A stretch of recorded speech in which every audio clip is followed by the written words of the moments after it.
lot of other shows going on that were maybe easier to digest. But nothing tells you when you have a cult audience like this, and you have fans that can like have the strength to make it like 10 years, there's no question that it's speaking, very, very specifically to a lot of people. And I don't know if that's what Nickelodeon was about at the time. And we were expensive. We were the most expensive show to this day that they've ever done. So I think it just probably wasn't the right show at the right time. Yeah. Yes. Do I think Div is mentally ill?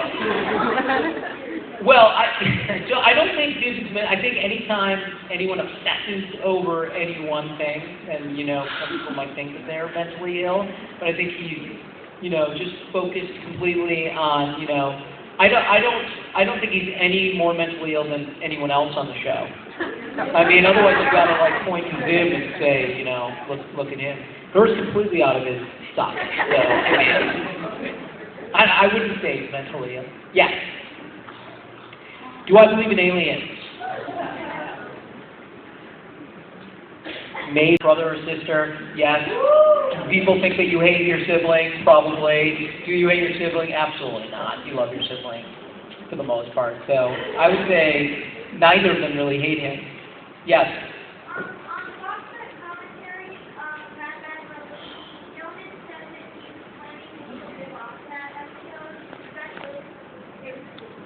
I don't think that's true, no. I think that Jonan fantasizes all the time about killing lots of things. Maybe did more often than others, but, if Jonah gets to talk for more than 20 minutes, he's probably going to make a death threat. So yes. Great guy. So, yeah. me? You, yes. I do a little voice acting myself, and I have to ask this. What is your favorite thing about voice acting?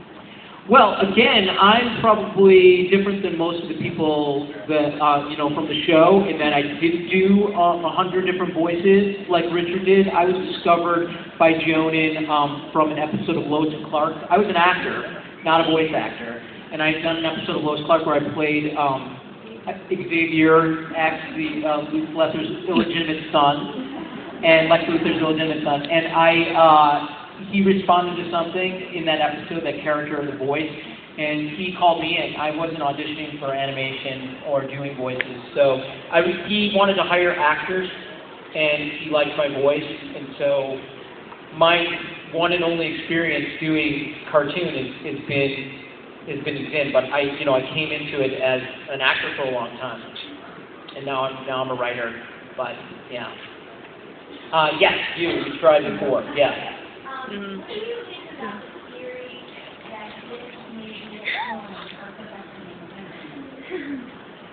Again, I didn't know about this theory that Div is a clone made by Professor Membray. That's true. That Div was. I'm not going to disagree with Jonan. I mean, felt very real to me, the character. But, listen, yeah, anything is possible there. I mean, if the show had gone on, we probably would have gotten to that, or there would have been the episode where, Div was a replica robot, and Div uncovered it.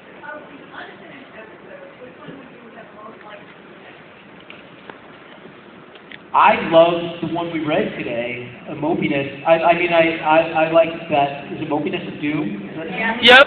That seemed like, when we were reading it, that seemed like a really, really fun episode. I would have loved to have seen that one. Woo! That's the big movement. Okay. It is. Who's winning that war? Zeta. If you're a Zater, then let's hear it. If you're not a Zater, and that's not.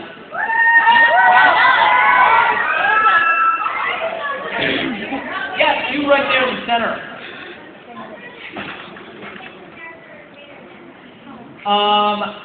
Unlike, I know America loves Gurr. To me, Zim is, I mean, it's maybe too tried an answer, but Zim is just so awesome. Richard is so awesome. You know, to stand next to him and like listen to his what he did to create that character. And then he'll probably tell you the story. I mean, there were 2 other people that played Zim before he played Zim, and Jonah just kept coming back to Richard. Richard he originally wanted, he was doing Angry Beavers and wasn't available, and they had Mark Hamill did the voice originally, and yeah. No, Mark Hamill did do the voice originally, and then Billy West, who did our show and does every single show that's on there, has recorded it as well. And Jonan just was really looking for very, very specific things. But when you listen to what Richard did, that's Jonan's creation, but that's Richard, building on whatever that was to make it his own. And it's one of the most unique voices out there, don't you think? So, I mean, I love the character, and I love Richard. Vader. Yes, you in the back. Oh my God. Yes. I want to ask another question. What? How does You know what's it like watching the episodes again? It's that you pretty, change people's lives? it's pretty cool watching the episodes, especially after 10 years. I mean, I think, like, we see it in a million different ways. I always say, we recorded them without the animation, obviously. You did, because you've already... So, to me, when I hear them, I've already and I watch them, it's a memory of when I was there recording them. So it's something funny that Ricky had said, or something funny that happened there. I remember that, So it isn't just, baloney and madness. I remember what fun we had while we were recording it. And so when I rewatch it again, I kind of get sent back 10 years to that. It was this really, really amazing, fun thing in a bottle that probably will never happen again. Everyone was nice, and everyone had a fantastic time. Yes. Yes, you got it. Okay, sorry. Alright, so if Zim and Dib weren't enemies, could you see them as friends? And if so, what would their friendship be like? I think it would be very similar to what would their friendship be like if they weren't enemies. I think it'd be very similar to what it is now on screen, but I think the Feminitanic, I think of them as having a friendship of some weird sort, So to me, they're closer brothers than anything. I think they would spat and argue and, attack one another, and then at the end of the day, they would go and eat waffles. Yes, right there, yeah. You got it. Right behind you, actually. How does it make you feel, Clarissa? How does it make you feel?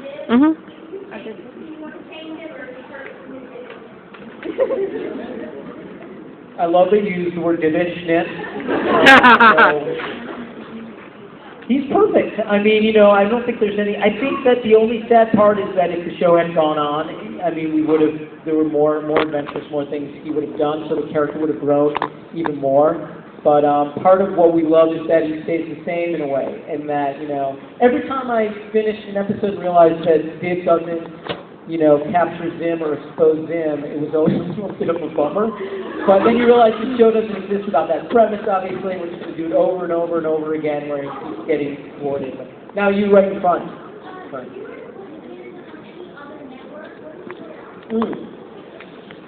Good question.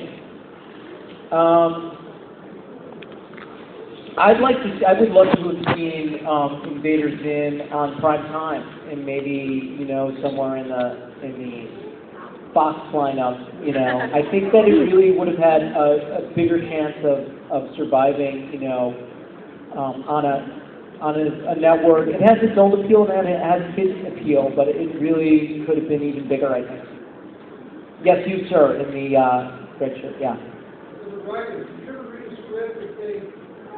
Better, or that you would change it in some way, you had to do the roles that you would have done differently? In general or on Zim?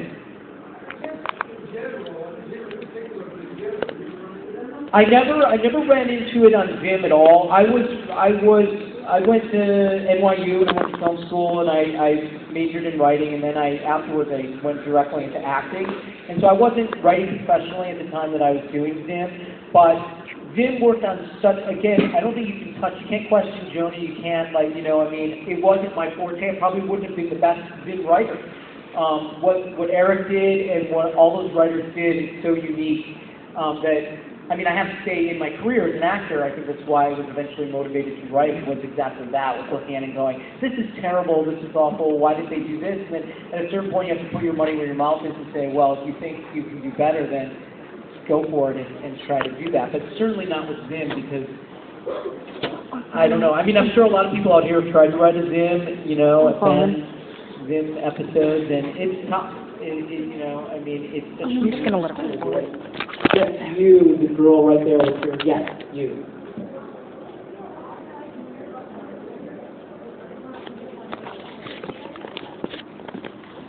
Was it weird playing a character so much younger than me? I don't know how old you think I am. My mom, Dib, and I were the same age.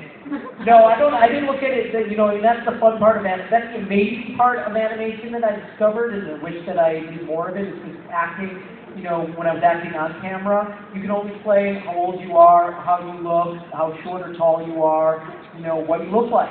And in animation, it's just your voice. You can play absolutely anything, and you see that everybody does. And so the wilder, the farther away it gets from you in a way, the more exciting it is. So playing a little kid is cool, you know, if you're older. Yeah, I totally didn't think about it that way. Yes, you, in the plaid, red, yes. You wrote a lot of psych shows. How did you come up with the idea of the one Thursday the 17th about the band? Well, Thursday the 17th was actually James Roday, who starred the show, plays Sean. He's the one that wrote that episode. He's an enormous, huge horror genre fan and wanted to sort of spoof the Friday the 13th. So doing Tuesday the 17th. It was really his idea, and I was there with him, you know, on set the whole time while he was directing that episode, and it was really amazing and cool and fun. He did a good job, didn't he, of like capturing the whole like Friday the 13th. Like, yeah, that's the fun part of Psych actually, because we get to go to a different world every week, almost like Zim did. You know, because we can be doing horror one week, we can do a courtroom, we can do baseball, we can do, you know, alien abduction, we can do whatever we want. Over here, yes, you guys over here, yes. I don't worry, I don't want it. They're like a little robot, and Rick was just like, wow, I'm really boring. Do I think Zim is boring? Oh, Zim. I don't think he's boring when he talks. I think he has a lot of insecurities. Like his big head, he doesn't have a big head. A normal size head. I think he says a lot of insecurities about a lot of things. So, you know, I don't think he does, but he does. Yeah. Why do you think that, because that's a big head thing to talk about, but why do you think that, out of all the characters, he was the one that always made fun of the big head, even though his head is like the same size as every other character?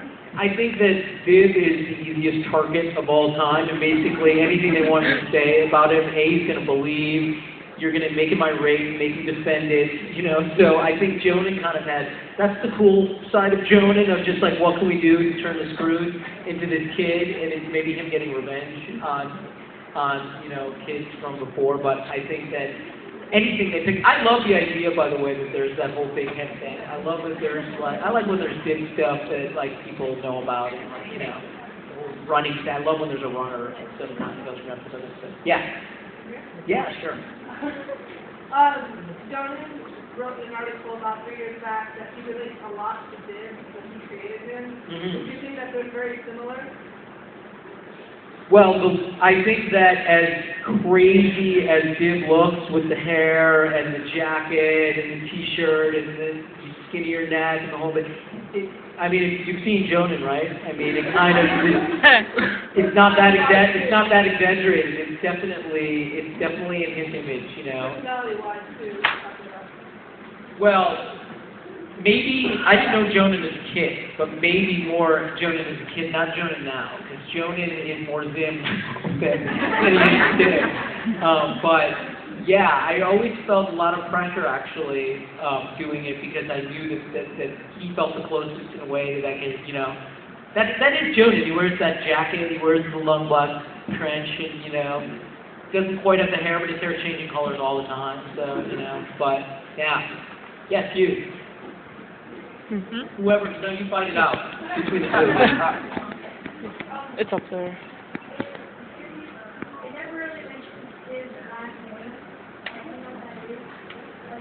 It's actually Weinstein, which is weird. He's Jewish. Yeah, no, his name's Dib Weinstein. No, I don't. I don't. Does anyone? I mean, are there theories out there with Dib Weinstein? He's a robot, though, right? We already established that. So, oh, he's a clone, not a robot, right? Everyone says remembering. After his dad. Yes, you right there. Me? Yeah. Okay. How does it feel being part of something that has changed people's lives? Because for me personally, if it was not for Invader Zim, I would not have met my best friend, and I don't think either of us would be sitting here right now with everybody. Well, I mean, if it wasn't for Zim. I mean, it's more than what I could ask for to be a part of something like that. I mean, I certainly had. Thank you. I had. Yeah, thank you. No, very much. Thank you. Thank you. And honestly, I don't want to get too mushy, but that's like really, it's amazing. I know I had things like that in my life, you know, music or like Willy Wonka and the Chocolate Factory that changed my life in a lot of ways. Yeah, and I was on the Wonder Years for like the last couple of seasons of Wonder Years, and a lot of people had that feeling about putting them in a time and a place that way. But we can always mark our lives by those things, you know. I'm working on Psych, and I met my girlfriend on Psych, and if I wasn't up in Canada, Vancouver, and she's Canadian, I wouldn't have met her. So yeah, I totally get it. Totally know it. Yes, you, sir. Hey, do you recognize that there's like a parallel between Sean Spencer and his relationship with his dad and Jim and his relationship with his dad? And if so, is that intentional between Psych and Invader Zim? I didn't, that's an interesting theory. I mean, I didn't create the Sean Spencer character, that relationship with his dad, Corbin Bernstein, but I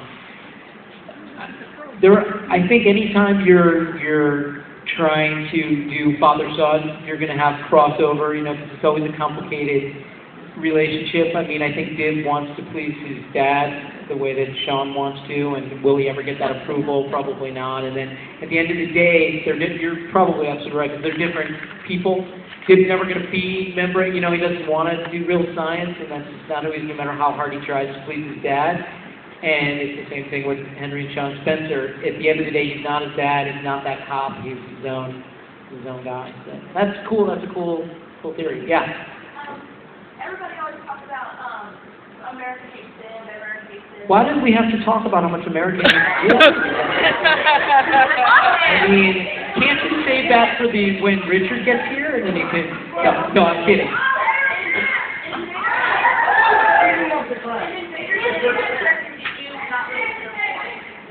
In the show, which character did I not really care for? I mean, again, it's really, in a way, it's hard for me to separate the characters from the people, and I really liked everybody. So, I mean, I don't think Div really has, I don't even think he has a hatred for Zim. I think he has a fascination for Zim. So, I don't think he hates him. So, no, it's only America that hates Div. I'm the only hated one. I mean, you know, Div doesn't hate anybody. Aww. What about Canada? Oh, do I hate Canada? Oh, does Canada hate Jim? I don't know. We should find out. Canada doesn't hate anyone. They're like Switzerland. I mean, they're not. Yes, you, ma'am, right there. Yes.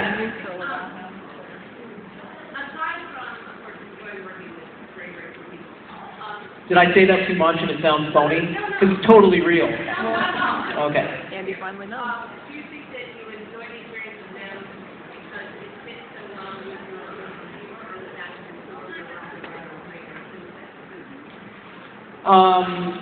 Wait, so if I understand your question is, did having that experience inform me as a writer?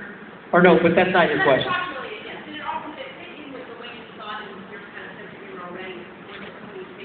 No, I actually learned a lot from working on the show. It was different. You know, Jonah's point of view on the world and life and everything is completely different than mine. And I was fascinated and totally learned from him all the time. And I just recognized it as being sort of genius, and I kind of accepted that. And so it definitely informed me moving forward, because maybe I had a little bit of blinders on about what's funny or what's interesting or what would be worth doing an episode about, and he changed my mind about all of those things. So it totally expanded me. So it spoke to you guys, but it did. At first, I was like, I didn't understand a lot of it. I really was confused by a lot of, I mean, it's so layered and complicated. I was like, what does this mean? I mean, it sounds like just a silly joke, but this is what you're trying to say. This guy, so yeah, there you go. You have a green face, and you're in the back, and you're wearing glasses. Is there any chance that it might come back on the air? I know that there was talk about it actually coming back on the air. I would hope that things like this, events like this, which are totally incredibly unique, might spark something for Nickelodeon or another network to try to bring it back. I mean, clearly, how many shows you can count on your hand that have this kind of cult status? I mean, so I would hope so. I wish that I were in the powers to be kind of place to say that, but I hope so. Yes.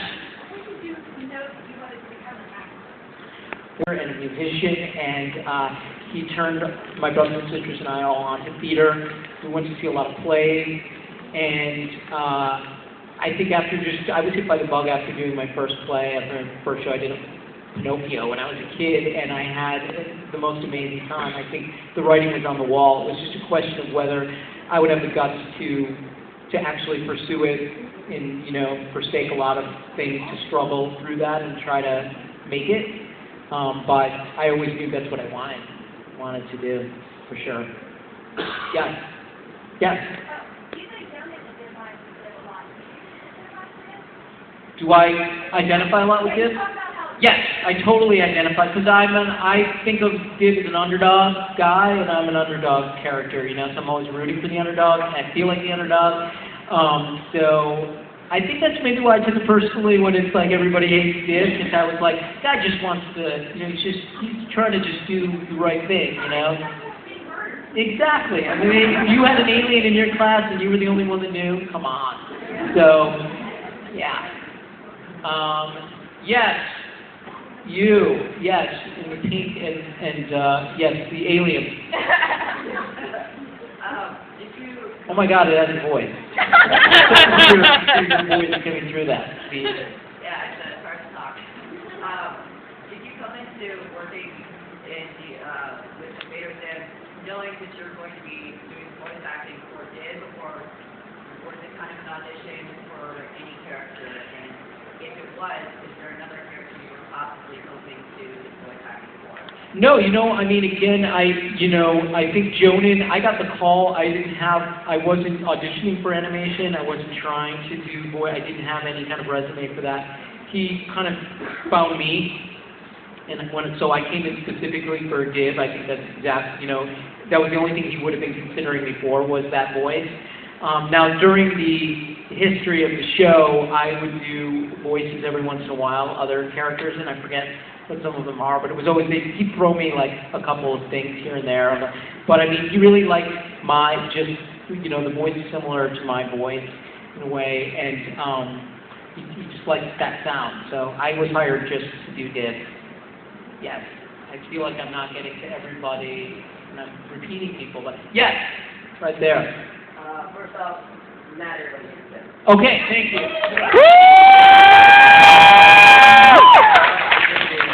Now, you see them and you see Dib, and you see the people that they come from, right? Did you ever think that perhaps they're both coming from the same thing, they're pretty much mirror image for aesthetics? Say if Dib went to Earth, would you not be trying to do the same thing? And would Dib not be a choppy? If Dib went where? Earth. Oh, went to Earth. Earth. Yes. Oh, Earth. Yes. You said that Jonah Vasquez kind of shares similarities with Dib and him. What is their, First of all, that's really super cool and interesting. Secondly, you have a very cool voice, and you should consider doing voice acting. You have a cool voice. You have a... Really? Maybe that's why I'm I like your voice. And I like that. And that's a really cool question, and you're probably absolutely right. I mean, I think that the tenacity that Zim has to chase Zim down and Zim to conquer Earth is the exact thing that would happen if it was in the reverse, for sure. Ah, cool. See you in the studio. All right, right on. Yes, you right there.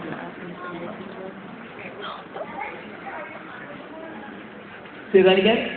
They're toasty. They're pretty toasty, my God. Yeah. Wow, that really went out there. Okay, all right, okay. Yes. Yes, you, yeah.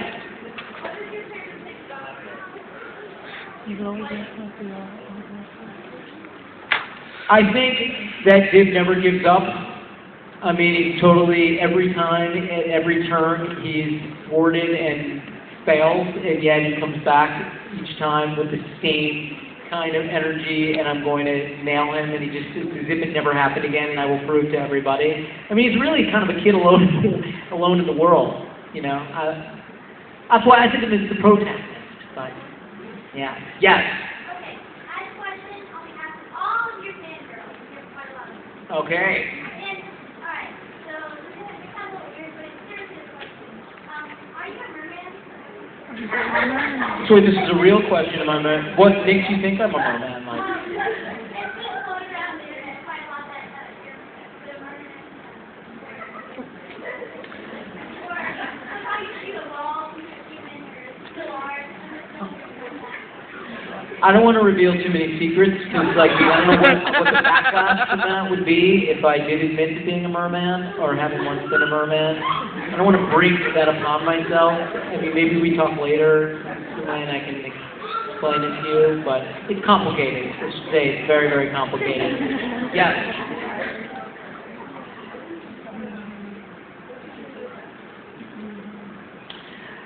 I think that Bologna Maximus is my favorite. But I like so many moments from so many. Yeah, you. No, I'm sorry. You in the green ponytail and the black shirt. Yeah.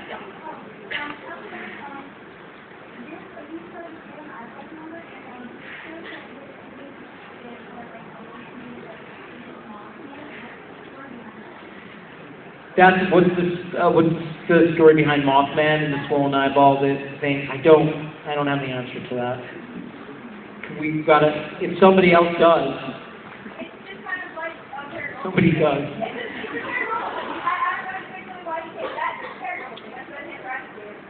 All right, we're going to go with that. Yes. A stupid question. Okay.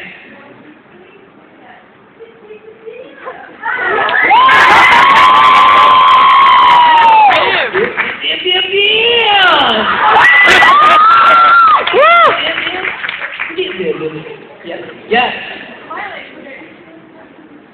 Okay, so, is there ever a time where you can't stop laughing while recording voice for this one? Many times we would get yelled at for ruining takes. Richard more than anyone else, but for laughing, but at his own jokes. But absolutely, I can't even express it without making everybody incredibly jealous. But it was like literally, it's what you imagine it to be when you imagine the best thing. Like, I mean, we'd come in there and we'd laugh like, I mean, we'd be there for 6, 7, 8 hours and just like laugh like crazy. Yes. Follow-up question. Woo! Thank you. How many more do we? I almost feel like that's a fantastic place to. But I mean, we have a lot. We're still moving and grooving. Yes, you right there. Yeah.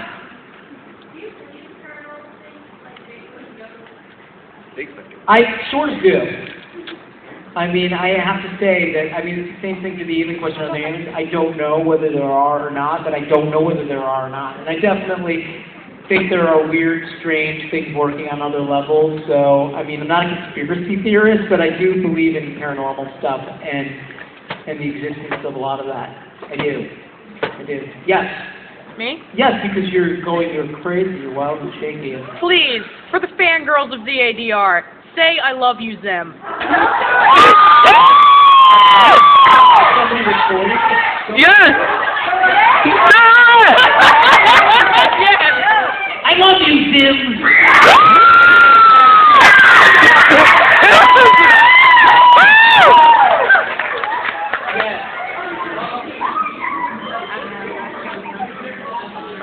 Wait, I'm sorry, everybody. Yeah.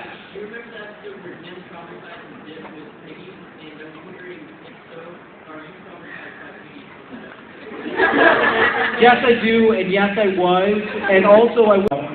Enough with the rap. From a distance. The enormous alien hand, yeah. I almost wanted to see now. Huh? Advice on if you want to write for a living. Yes, I do. I mean, I think that sometimes it feels like homework, but everyone can be an amazing writer. I think it's about your point of view. Everyone has a unique point of view. Everyone has their story to tell. And that's all that it takes. It's whether you express it in a painting or you express it as an actor or you're going to decide to write it. It's tapping into what's my point of view. Why when I read this it's different than reading something that somebody else wrote, and that's all you ever have to worry about. You don't have to worry about, is my vocabulary as big as everybody else's? Do I make grammar mistakes? It has nothing to do with that. It's literally just, what's my point of view? And it's also right.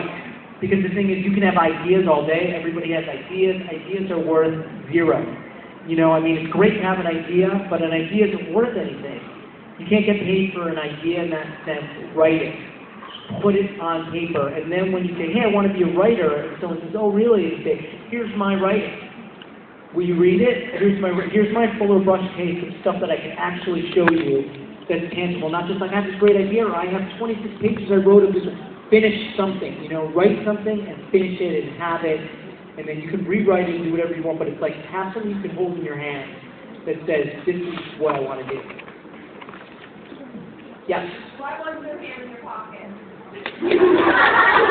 Well, who doesn't want to, you don't have ham in your pocket right now? I don't understand.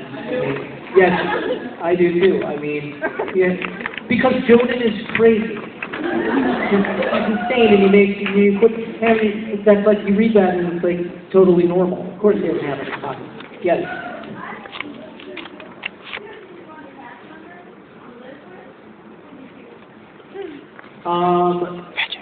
Who would I live with? If I was going to live with one of the cast members or the characters? The cast members. Oh boy. I think probably Richard because if you want to laugh all day and that's what I think life is about, then you move in with Richard. Yeah. Last two questions. Last two. You are the second to last. Yes.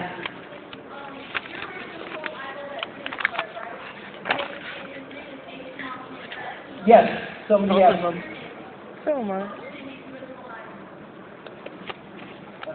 That's a good question. What would Andy Berman's name be?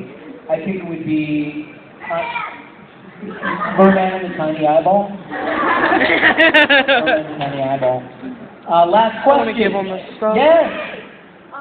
Would you ever consider having Sean and Seth ever watch Invader CON Insight? That might be an awesome way of bringing in Invader CON to make them Invader CON fanatical fans.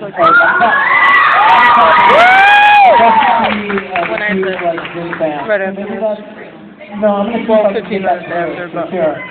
All right, so look at that.